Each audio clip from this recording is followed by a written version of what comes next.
Hi guys, my name's Seb Tudor, I'm the man on the Silver Mountain and welcome back. Today, I wanted to talk about something that I touched on very briefly at the end of the last video that I did. Um, and ultimately, that is that there are some people out there who are discounting themselves from relationships and romance and even trying to like approach romance because it's a very daunting thing. And I wanted to speak to about something that I feel applies very much to those people who are struggling, who are feeling out of their depth because they haven't had good role models early in life, or because they're of a nervous disposition, or because they're on the kind of outlying ends of the spectrum of a person that we've talked about before, or any of those places, and a lot of the those people, um, they'll have one experience or two experiences. They'll not be the most positive, and as a result, they will count themselves as always being alone, or they will have to wait when all of their friends are starting out having romantic relationships in their late teens and into their 20s, and they won't be having those, and as a result, they're more concerned, or they're more upset or worried that in fact that's just never something that's going to happen to them. And there's always the old adage of, oh, there's plenty more fish in the sea, for those people who have come out of a bad relationship and kind of a floundering. But there's more to that, and that is that all of this, relationships, love, all of these things, and this is, by the way, going to completely destroy some of these destined for one another romantic views that certain people hold. But ultimately, it's all a numbers game. Think about it. You are, as a person, so unlikely to exist, just generally. Yeah. There are so many millions of planets in the sky. There are so many millions of atoms in the billions and billions of atoms in the universe. There were so many sperm launched at the egg that eventually turned into you. There was just one that got in there and did the job, and all of the others perished. And as a result, you yourself, the way you are right now, you are incredibly unlikely to exist, just based on the numbers. And now there are 7.1 billion people on the planet, or somewhere thereabouts, and the likelihood of every single one of those people being completely compatible with one another is just infinitesimally unlikely. However, there are also 7.1 billion people that may be compatible with you. You've had one bad relationship out of 7.1 billion people. That still means that there are still 7.1 billion people out there for you to then try again with, for you to then interact with in a different way that might work better, or the way you can be more honest with yourself about what you want and what you've learned from that last relationship. Obviously, you'll leave a relationship that has a bad ending to it, and it's going to hurt. It's not going to be good, especially if there was a lot of emotional investment in there, or if you've been used by someone else, or if things were just very messy at the end.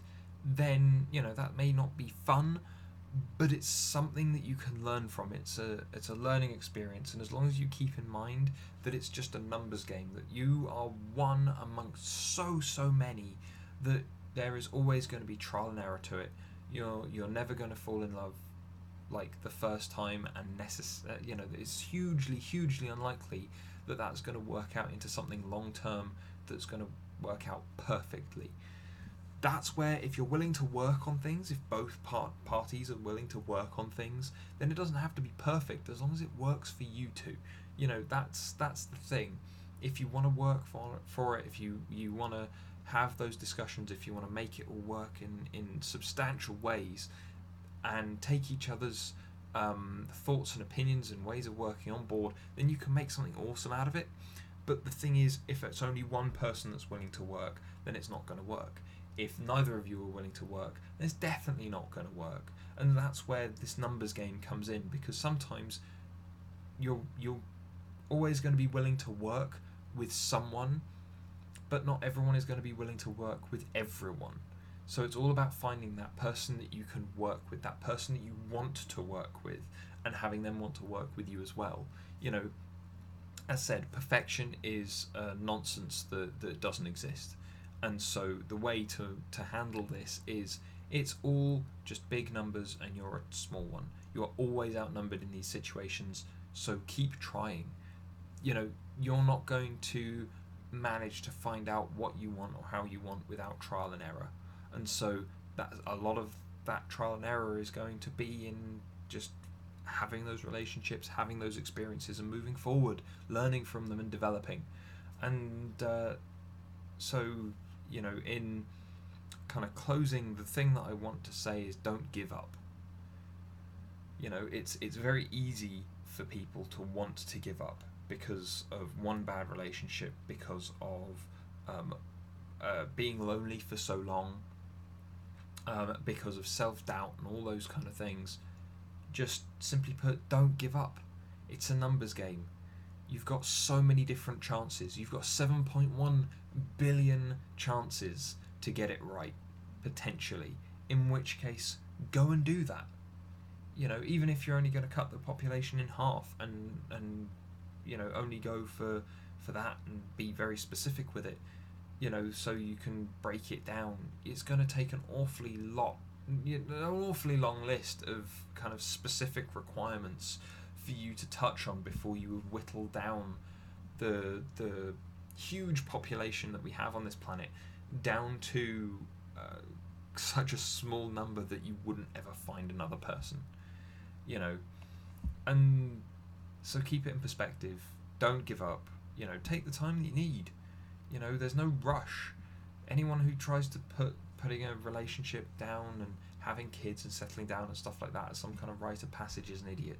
You know, there was a time that it was a useful social mechanic to keep things going, but that's no longer a really applicable thing. As said, having 7 billion people on this planet and growing, you know, we're draining the planet. We don't have enough time for things. We're not going to develop well enough. You know, we need to take that step back and appreciate what's going on, and also keep everything in perspective so that we don't get lost in it. We don't get lost in our negativity or in our hope even. You know, you need to keep it realistic and you need to keep it grounded so that you can actually appreciate those lessons that you're being taught along the way, so that you don't miss one by accident. But anyway, tell me, guys, what do you guys think? You know, the numbers game, is it a unfairly hard game, or is it a game that, you know, as most people fall in love between 5 and 7 times throughout their life, you know, is it a game that takes some getting used to, but, you know, some people get lucky, some people don't? You know, please let me know. And what are your experiences of feeling the kind of despair afterwards, after a relationship, or, you know, are you still lonely now? Please let us talk about these down in the comments, you know, the experiences and the things that we're dealing with here. And otherwise, thank you very much for watching, guys, and I'll see you in the video tomorrow. Take care. Thank you very much for watching, guys. If you found this at all interesting or useful, then please drop me a like, subscribe for more, and I'll see you in the video tomorrow. Take care.